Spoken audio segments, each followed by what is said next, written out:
Hello everyone, আজ আমি আপনাদের সঙ্গে শেয়ার করব আমের লস্যি। দেখতে থাকুন আমার মিনি ব্লগটি।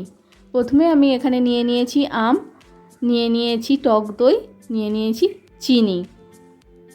এখানে যেরকম মিষ্টি খাবেন আপনারা সেই রকম অনুযায়ী চিনিটা ব্যবহার করবেন। এবার আমি আমগুলো জল দিয়ে ভালো করে পরিষ্কার করে ধুয়ে নেব, যাতে আমের আঠাটা না থাকে।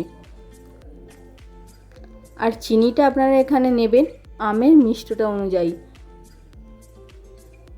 আম যদি মিষ্টি হয় তাহলে আপনার অল্প চিনি লাগবে। একটা ছুরির সাহায্যে আমগুলো আমি কেটে নেব, ছোট্ট ছোট্ট টুকরো করে মিক্সিতে দিয়ে দেব।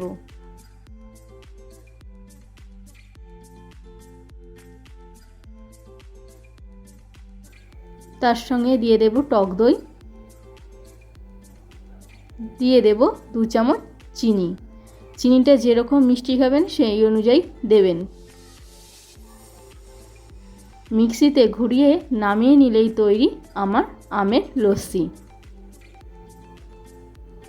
এবার একটা গ্লাসে ঢেলে পরিবেশন করুন। আজকের ভিডিওটা কেমন লাগলো অবশ্যই কিন্তু কমেন্ট করে জানাবেন। এইরকম আরও ভিডিও পেতে আমার চ্যানেলটিকে অবশ্যই কিন্তু সাবস্ক্রাইব করবেন। আর আজকের ভিডিওটা ভালো লাগলে একটা লাইক, কমেন্ট, শেয়ার, সাবস্ক্রাইব করে আমার পাশে থাকবেন। দেখা হবে আবার পরবর্তী অন্য কোনো ভিডিওতে। ভালো থাকবেন সবাই, টাটা।